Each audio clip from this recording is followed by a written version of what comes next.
Carta aos Hebreus, capítulo 13, versículos de 18 a 25. Amém? Acompanhe a leitura, por favor. Orai por nós, pois estamos persuadidos de termos boa consciência, desejando em todas as coisas viver condignamente. Rogo-vos, com muito empenho, que assim façais, a fim de que eu vos seja restituído mais depressa.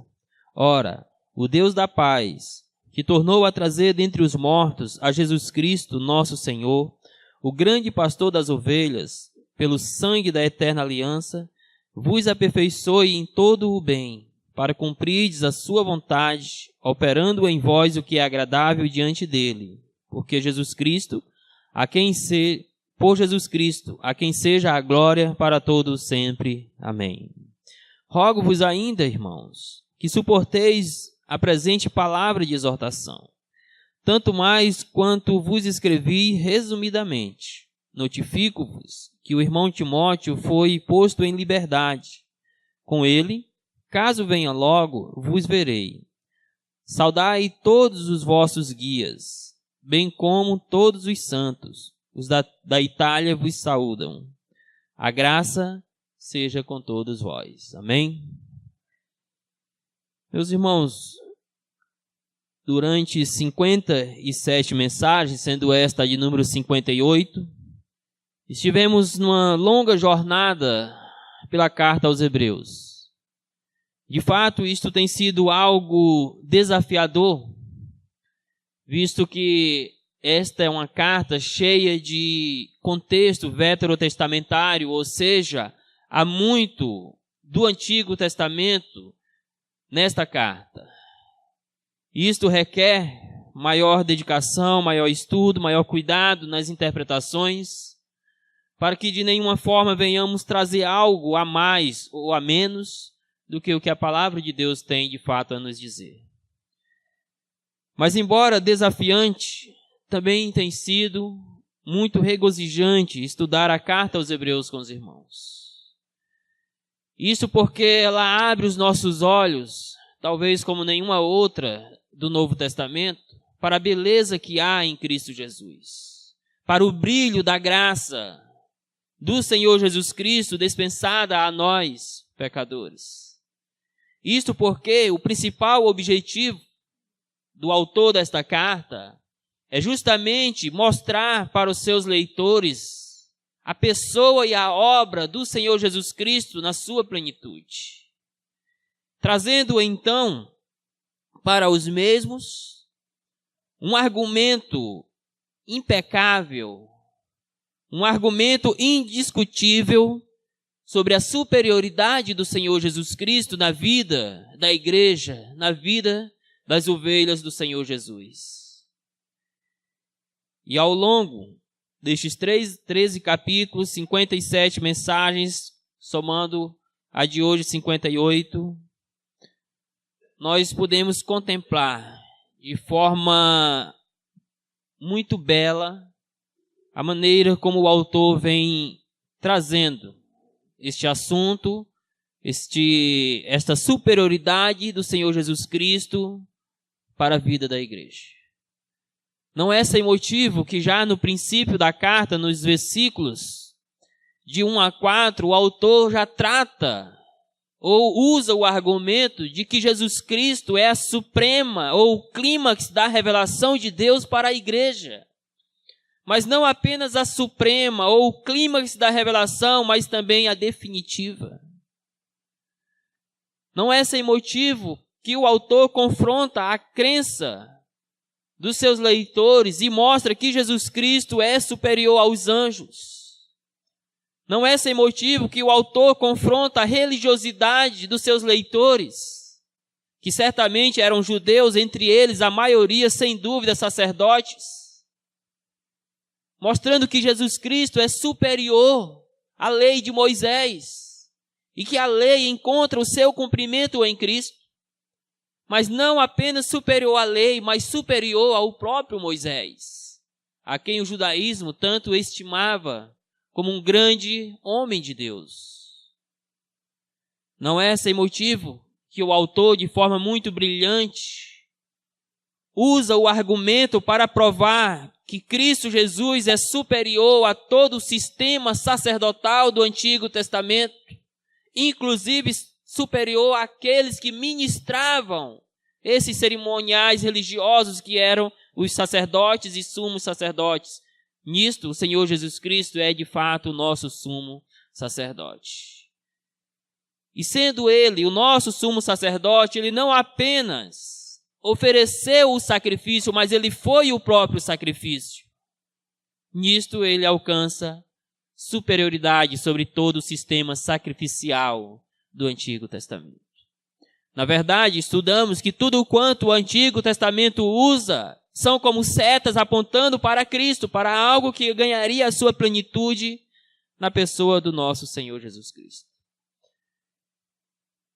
E além destes, muitos outros argumentos foram usados pelo autor para abrir os nossos olhos, os olhos dos seus leitores da época, para a beleza que há no Senhor Jesus Cristo.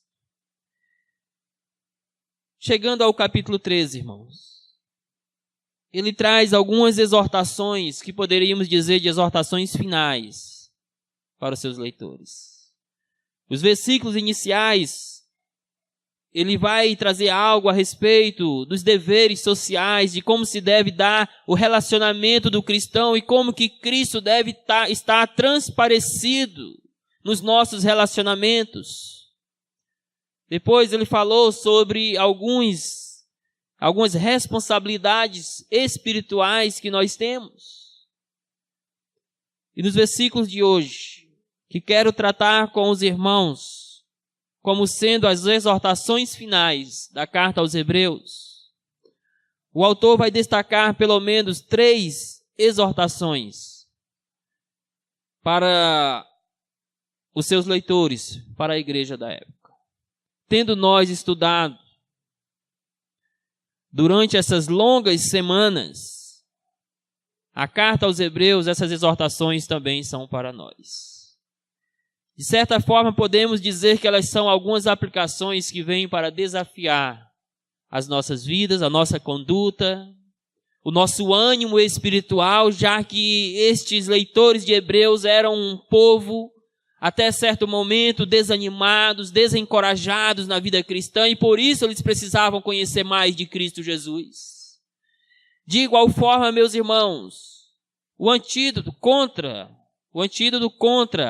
o desânimo espiritual, contra a frieza espiritual, é olhar para a beleza que há em Cristo Jesus.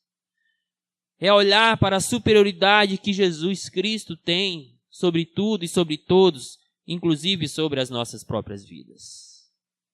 Então acompanhem comigo estas 3 exortações finais da carta aos Hebreus e se coloque no lugar dos leitores desta carta.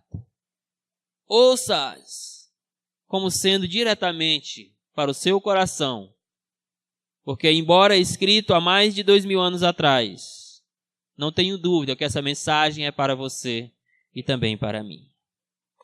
Então a primeira exortação do autor, meus queridos irmãos, é que os seus leitores deveriam orar pelos seus líderes. No versículo anterior já foi destacado a importância de que a igreja deve obedecer aos seus líderes e ser submissa a estes líderes. Mas nós destacamos algumas características de um líder digno de ser seguido, de ser imitado pela igreja do Senhor Jesus Cristo, de um líder que é digno de obediência por parte das suas ovelhas. Chegando agora a este momento, o autor traz esta exortação de que agora não apenas obedecê-los, mas também deveriam orar pelos seus líderes, orar pelo seu pastor, pelo seu guia espiritual. Versículos de 18 a 19. E em princípio, nos mostra que os líderes devem reconhecer a necessidade que têm das orações de suas ovelhas. Sim, irmãos. Embora tenhamos muitos pastores autocentrados, tenhamos muitos pastores egocêntricos, soberbos, Mas a recomendação bíblica é de que nós, pastores, guias das ovelhas de Cristo Jesus, necessitamos das orações delas.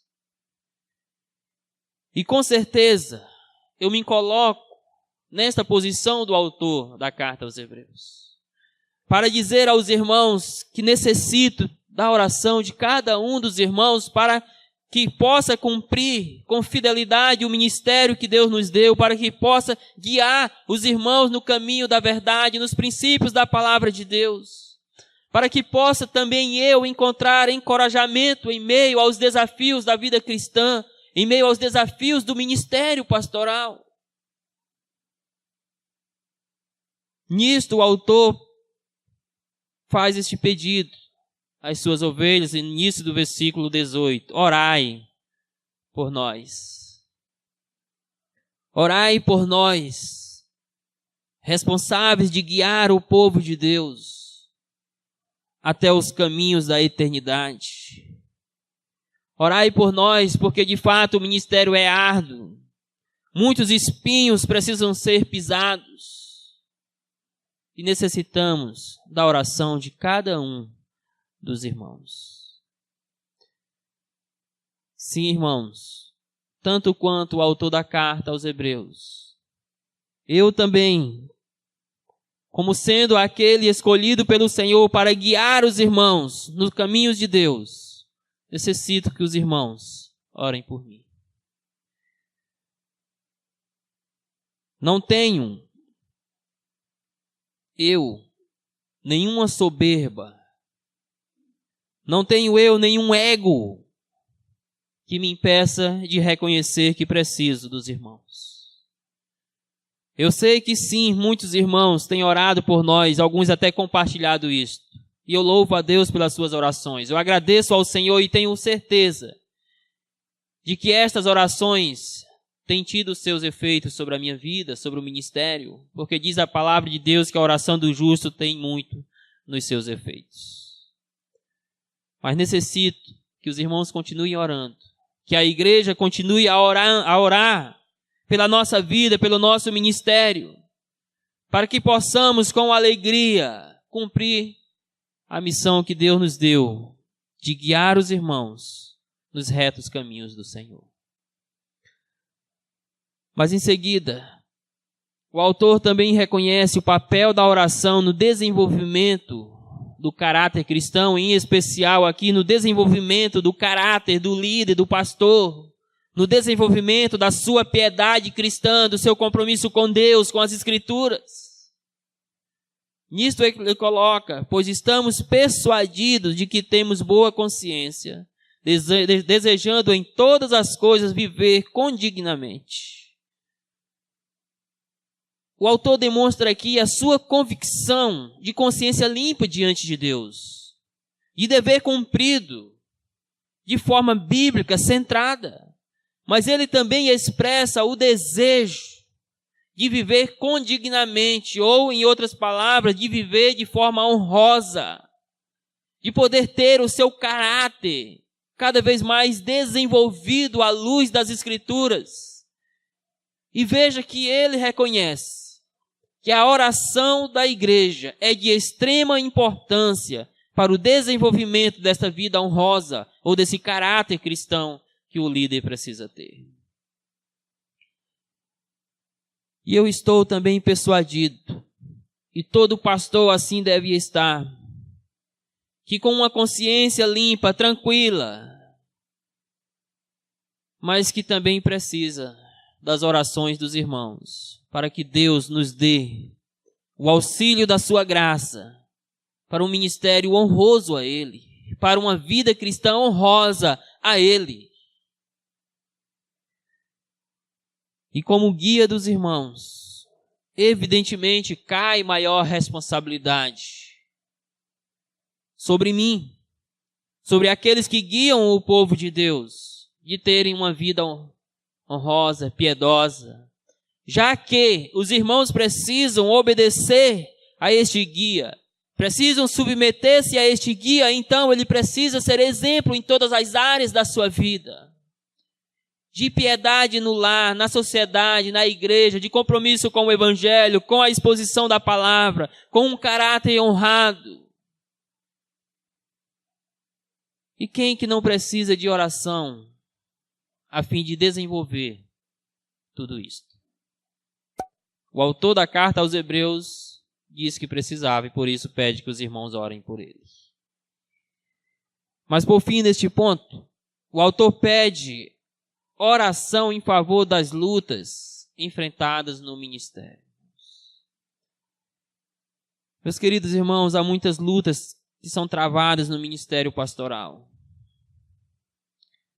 Há muitos desafios enfrentados que, inclusive, podem desencorajar qualquer pastor, que pode roubar o ânimo do ministério pastoral de qualquer pastor. E é por isso que nós precisamos das orações dos irmãos, para que Deus nos encha de alegria em meio às lutas, para que Deus nos dê plena convicção da vontade dele em meio aos desafios, às tribulações do ministério pastoral. Por isso o verso 19 diz: rogo-vos com muito empenho que assim façais, a fim de que eu vos seja restituído mais depressa. Façais o quê? Que orem por ele.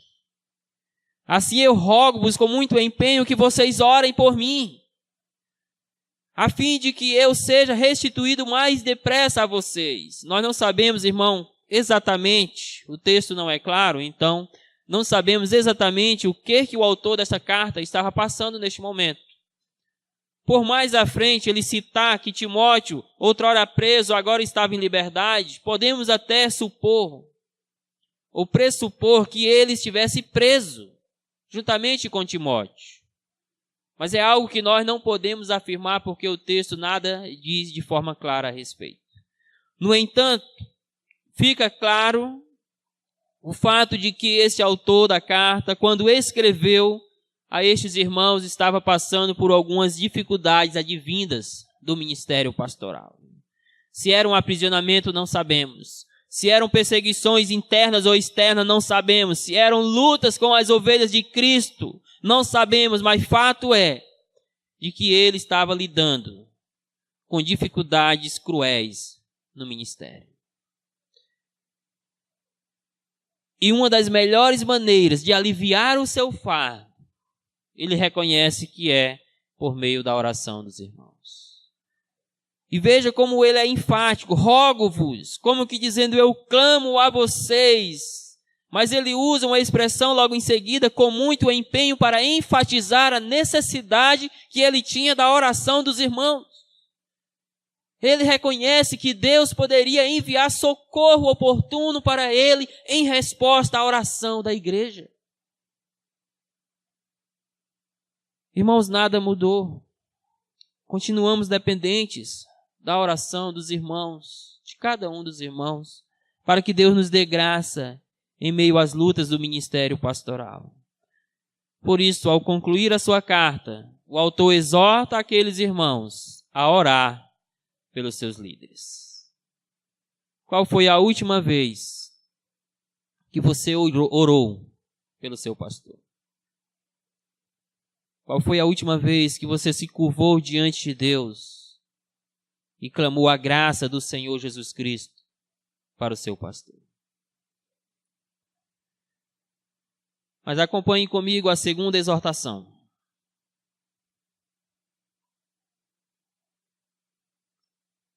E é esta: buscar o aperfeiçoamento cristão. Por um lado, você deve orar pelo seu pastor.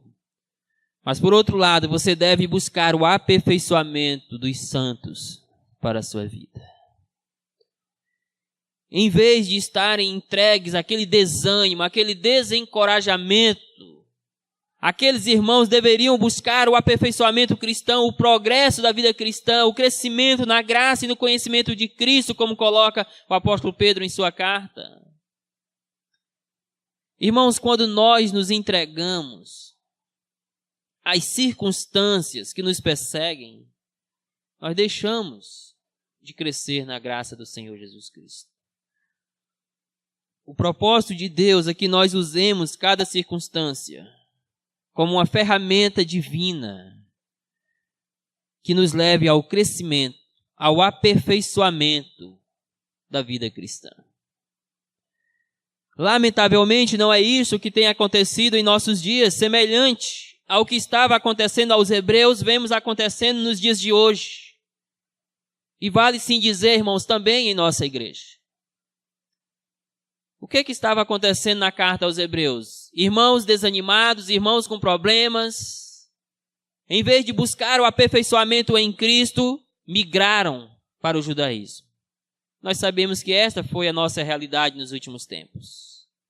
Irmãos com dificuldades na sua vida cristã, simplesmente migraram para outras igrejas locais, em vez de se submeterem a Cristo e à superioridade de Jesus Cristo, buscarem o ânimo da fé, o encorajamento da fé e o aperfeiçoamento cristão para a sua vida.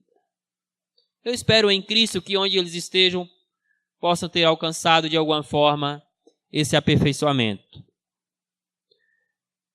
Então acompanhe comigo versos 20 e 21.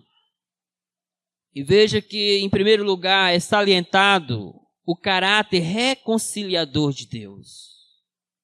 Ora, o Deus da paz, que tornou a trazer dentre os mortos a Jesus Cristo, nosso Senhor. Irmãos, o nosso Deus aqui é colocado como aquele que reconciliou consigo mesmo os pecadores. E em resposta a esta reconciliação, a esta vida de paz que hoje temos com o nosso Deus, precisamos buscar o crescimento da vida cristã. Não podemos ficar estagnados, mas também não podemos retroceder. Precisamos crescer para o alvo da nossa perfeição que há em Cristo Jesus. E isto porque Deus trouxe aos nossos corações paz para com Ele. A iniciativa de reconciliar miseráveis pecadores com um Deus santo, santo, santo, veio do próprio Deus. E em resposta a essa reconciliação, Ele espera de nós o aperfeiçoamento dos santos. Isto, evidentemente, envolve o gozo da paz com o Senhor. Isto envolve o gozo da paz entre os irmãos em Cristo Jesus.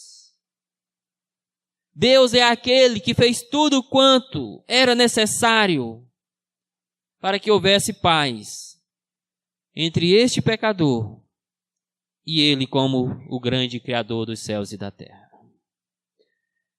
Mas veja ainda que, em continuidade a esse caráter reconciliador de Deus, que nos trouxe a paz, o texto destaca que o texto ilustra esse poder de Deus em nos trazer a paz por meio da ressurreição de Cristo.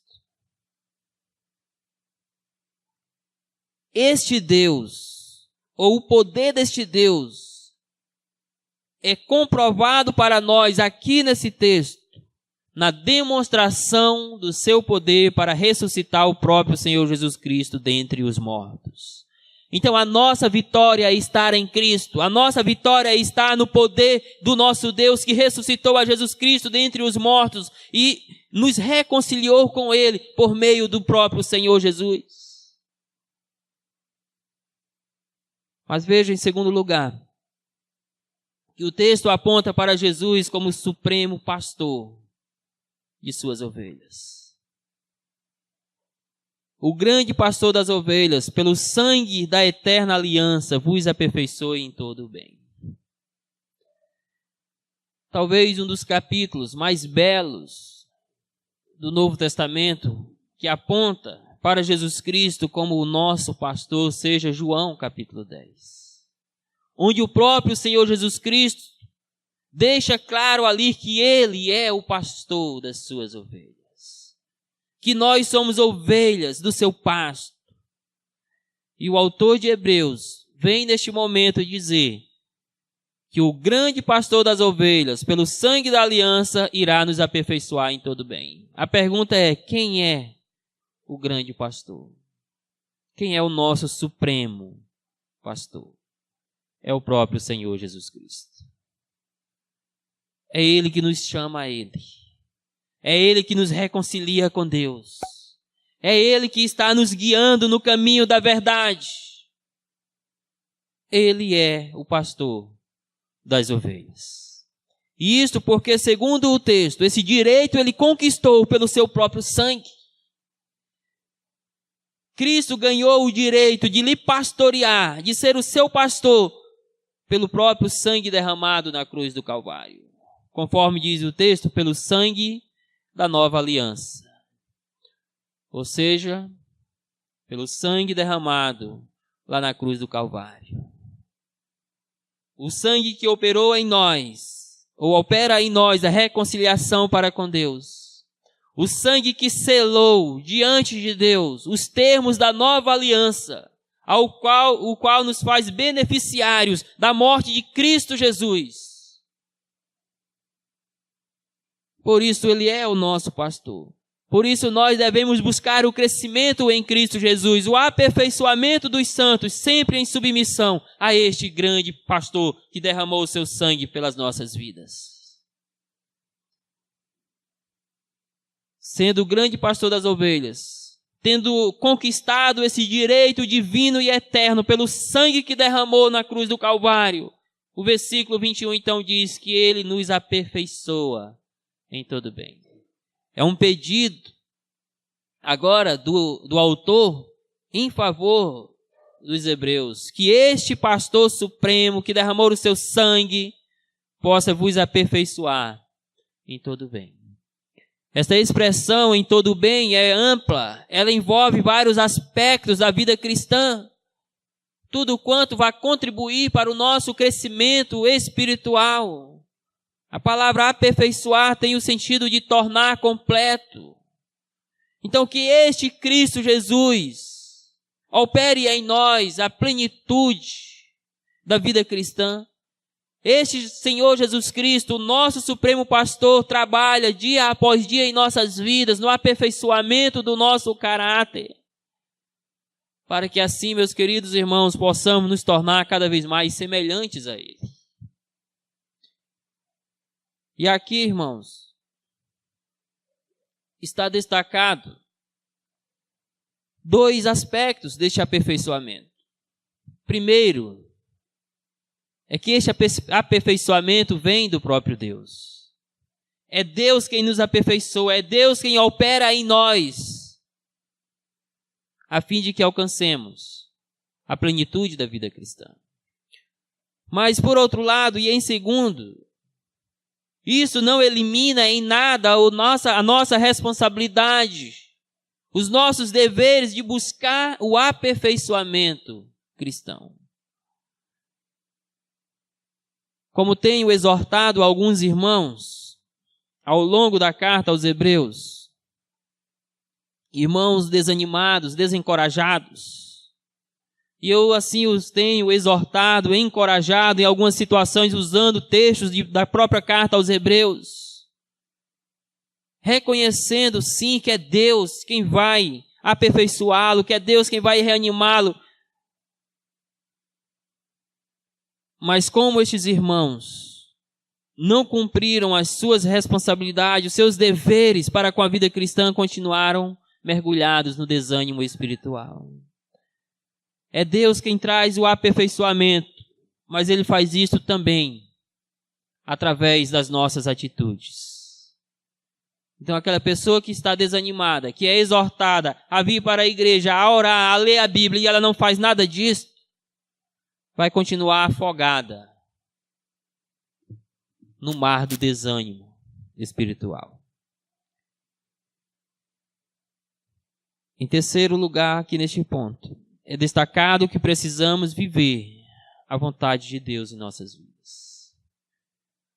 Na verdade, o texto coloca que o objetivo do aperfeiçoamento, do crescimento, do progresso da vida cristã é poder cumprir a vontade de Deus. E aqui fica mais clara a responsabilidade que nós temos como cristãos de buscar esse aperfeiçoamento, embora saibamos que é Deus quem o opera em nós. para que assim possamos cumprir a vontade do Senhor. Como diz mais à frente, para cumprirdes a sua vontade, de quem? De Deus, operando em vós o que é agradável diante dele, por Jesus Cristo, a quem seja a glória para todos sempre. Amém. Meus queridos irmãos, eu tenho me sentido triste com a situação de alguns irmãos de nossa igreja. Sim, porque eu não vejo a vontade de Deus sendo cumprida na vida destes. Não estou generalizando e não tenho um nome específico em mente, eu tenho alguns irmãos em mente que não têm buscado o aperfeiçoamento dos santos, que não têm congregado assiduamente, que não têm se envolvido com a igreja de Cristo, que não têm buscado cumprir os seus deveres espirituais para com a vida cristã. São pessoas que nitidamente podemos perceber que não estão cumprindo a vontade do Senhor em suas vidas. Isso estava acontecendo com os leitores da carta aos Hebreus. Mas o autor os chama a buscar este crescimento, esse aperfeiçoamento dos santos, para que assim finalmente possam fazer a vontade do Senhor na vida deles. Para que assim Deus possa operar neles aquilo que é agradável diante do Senhor. Nós temos falhado, meus irmãos, em viver a vontade do Senhor. E em resposta a isto, Deus tem deixado de operar maravilhas em nossas vidas diante dele. A vontade do Senhor é operada quando nós estamos fazendo ou cumprindo a vontade dele. E isto por meio do nosso Senhor Jesus Cristo e para a glória unicamente do próprio Senhor Jesus. Por isso, ouçam a exortação, ou mais essa exortação da carta aos Hebreus, para buscar o aperfeiçoamento cristão, ou se você preferir um outro termo, para buscar o crescimento da vida cristã, por meio do qual você vai se tornar cada vez mais semelhante a Cristo Jesus, por meio do qual você vai estar cada vez mais sendo uma ovelha submissa ao Supremo Pastor, por meio do qual você estará cada vez mais cumprindo a vontade de Deus, fazendo o que é agradável a Ele, e Ele fazendo o que é agradável por meio da sua vida. E isto, como conclui o versículo 21, tudo para a glória do Senhor, por todo o sempre. A terceira exortação e última da carta aos Hebreus, e assim concluímos a nossa mensagem e também a exposição de Hebreus. É que precisamos suportar as admoestações das Escrituras. Irmãos, divinamente inspirado pelo Espírito Santo, talvez a exortação mais confrontadora para aqueles irmãos está nos últimos versículos, que é a exortação de que eles possam suportar as advertências, as admoestações, a correção e tantas outras coisas que a palavra do Senhor traz para as ovelhas de Cristo Jesus. E veja aí como o texto inicia, com um clamor do autor para os seus leitores e também para nós. Versículo 22, rogo-vos ainda, irmãos, que suporteis a presente palavra de exortação, tanto mais quanto vos escrevi resumidamente. Talvez os irmãos tenho pensado 58 mensagens, 58 semanas, tanto tempo na carta aos Hebreus, estudando Hebreus domingo após domingo, isto é demais. Mas o autor de Hebreus vem e diz o seguinte, olha, eu tratei com vocês resumidamente aquilo que eu queria falar, viu? Como se dissesse, olha, teria muitas outras coisas, mas por enquanto, de forma resumida, eu tratei sobre isso com vocês, então, ouçam, aceitem e obedeçam. A expressão rogo-vos tem o sentido de uma súplica do autor para os seus leitores. Não é um simples pedido, irmãos. É uma súplica que denota algo de urgente, ou uma resposta urgente a esta súplica. Que súplica é esta? Que eles pudessem suportar a presente palavra de exortação. Que, embora possa aplicar-se aos versículos em foco, mas sim, irmãos, aplicável a toda a carta de Hebreus. Então, o autor de Hebreus está dizendo o seguinte: olha, eu escrevi esta carta resumidamente para vocês. E eu quero clamar a vocês, eu suplico a vocês, que vocês possam suportar esta palavra de exortação. Que vocês possam aceitar as admoestações que eu trouxe para vocês, as exortações, as orientações, os confrontos, que esta palavra que eu escrevi resumidamente trouxe para a vida de vocês. Irmãos, como precisamos nos dias de hoje desta exortação? Dar ouvidos às admoestações da palavra de Deus. Suportar com alegria os confrontos da palavra do Senhor. Mas, lamentavelmente, muitos de nossos dias não querem o confronto da palavra. Não suportam o peso das Escrituras. As admoestações, as correções que ela tem que fazer em nossas vidas, e por isso procuram uma fuga da palavra. Mas o autor de Hebreus conclui a sua carta dizendo: irmãos, eu peço a vocês, que por mais, em outras palavras, estaria como que dizendo: eu peço a vocês que por mais severa que sejam as exortações, estas admoestações que eu trouxe, suportem com alegria. Se coloquem diante delas. Deixe que a palavra molde a vida de vocês, porque ela é viva e eficaz.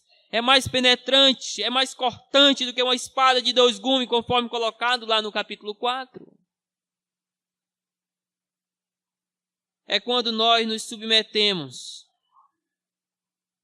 à palavra de Deus que verdadeiramente acontece o aperfeiçoamento cristão. Que o nosso caráter é moldado à imagem de Cristo Jesus, que nós encontramos ânimo, esperança, encorajamento para a vida cristã.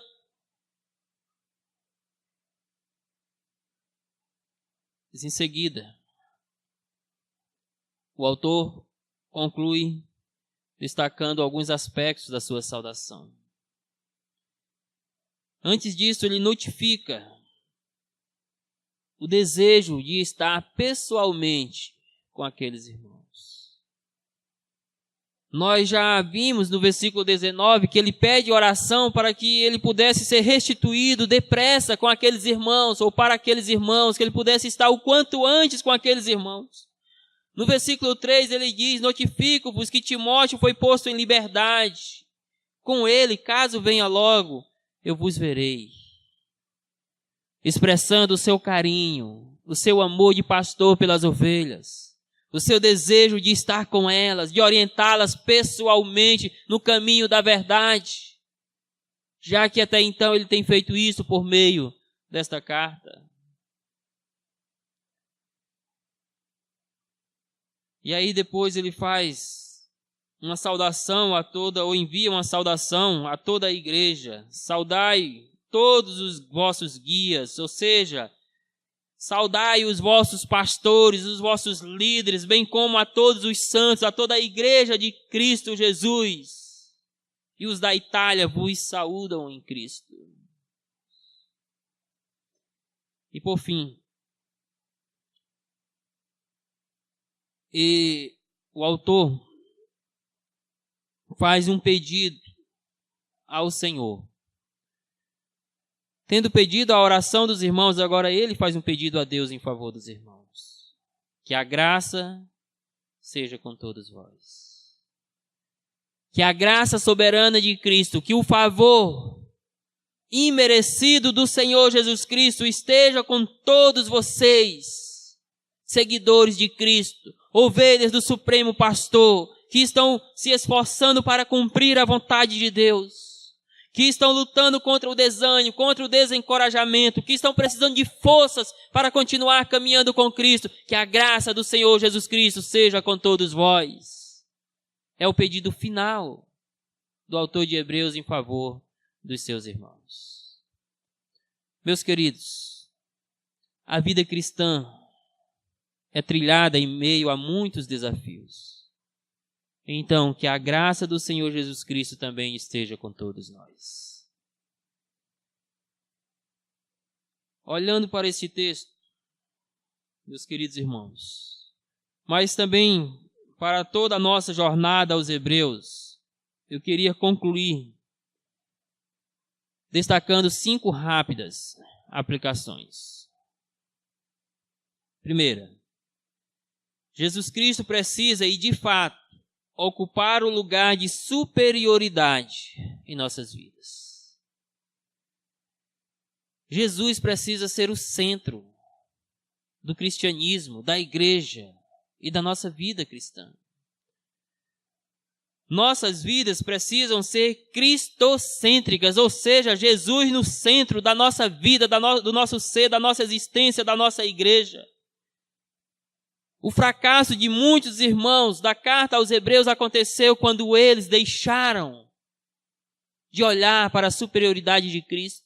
Quando Jesus deixou de ocupar o lugar central na vida deles, então outras coisas supérfluas, religiosas, enganosas, ocuparam o lugar do Senhor Jesus Cristo. O que tem ocupado o lugar de Jesus na sua vida? De fato, Jesus ocupa o lugar superior de proeminência na sua vida? Segunda aplicação.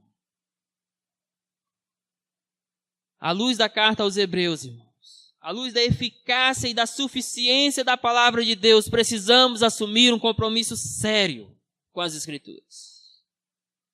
Nós vivemos numa geração que brinca de ser crente, que brinca com a palavra de Deus. Mas nós não precisamos andar neste caminho. Nós podemos e devemos andar na contramão deste caminho, assumindo um compromisso sério, sincero e verdadeiro com a palavra do Senhor, com as Escrituras Sagradas. Porque, meus irmãos, reza o nosso princípio batista de que a palavra de Deus é o nosso único manual de regra, de vida, de fé e prática para o cristianismo. Agora a pergunta é, que compromisso eu tenho com essa palavra que diz ser, ou dizemos ser, o nosso manual de vida? Que compromisso você está tendo com as Escrituras Sagradas? Terceira aplicação. Nada há que seja mais regozijante na vida cristã do que servir ao Senhor Jesus Cristo. Os irmãos de Hebreus haviam perdido a alegria da vida cristã, não todos, é claro. Estavam desanimados, sem vontade, sem ânimo de servir a Cristo. Por isso, alguns retrocedendo para o judaísmo, outros sendo tentados a fazer o mesmo. Eles deixaram, meus queridos irmãos, eles deixaram de se regozijar na maravilhosa pessoa de Jesus Cristo. Quantos irmãos há nos nossos dias que perderam a alegria da salvação, a alegria de servir ao Senhor Jesus e precisam serem resgatados o quanto antes? Nada que o mundo possa oferecer pode trazer mais regozijo, mais alegria para a vida de alguém do que poder servir ao Senhor Jesus Cristo. Então eu digo, você tem o maior de todos os motivos para ser uma pessoa alegre, para ser uma pessoa que regozijante nos caminhos do Senhor. Não seja murmurador, não assuma uma vida de lamentações, não se entregue ao desânimo, ao desencorajamento, porque há uma alegria em Cristo Jesus para a sua vida. Quarta aplicação. Diante de tudo quanto estudamos na carta aos Hebreus, diante do caráter santo do nosso Deus, que é um fogo consumidor, eu digo, irmãos, precisamos viver constantemente no temor do Senhor. Precisamos viver constantemente no temor a este Deus. E se nós fizermos isto, vamos viver em maior santidade. Vamos desenvolver o nosso caráter cristão. Vamos ter compromisso com as Escrituras. Vamos ter amor ao nosso Senhor Jesus Cristo. Vamos ter a alegria da salvação. Vamos ser cada vez mais santos para a glória de Deus Pai. Quando entendemos que a vida cristã envolve temor ao nome e à santidade do Deus ao qual nós servimos. Última aplicação. Se porventura, você que está aqui nesta noite se encaixa no contexto dos leitores de Hebreus, de pessoas que haviam perdido a alegria da fé, de pessoas que estavam em dúvidas sobre a sua própria salvação, de pessoas que haviam perdido o ânimo de servir ao Senhor, eu quero dizer o seguinte para você: busque o ânimo espiritual na prática do Evangelho. É o único caminho pelo qual você pode ser restaurado, se esse for o seu caso. É buscar a prática do Evangelho. É ler a Bíblia, é orar, é vir constantemente aos cultos de adoração ao Senhor nosso Deus como igreja do Senhor Jesus. Que Deus em Cristo nos abençoe e nos dê a graça de praticarmos tudo quanto aprendemos com a carta aos Hebreus. E aí, espero que você tenha gostado desse vídeo que você acabou de assistir. Não se esqueça de dar seu joinha, seu like, compartilhar esse vídeo e se inscrever no nosso canal e ativar o sininho.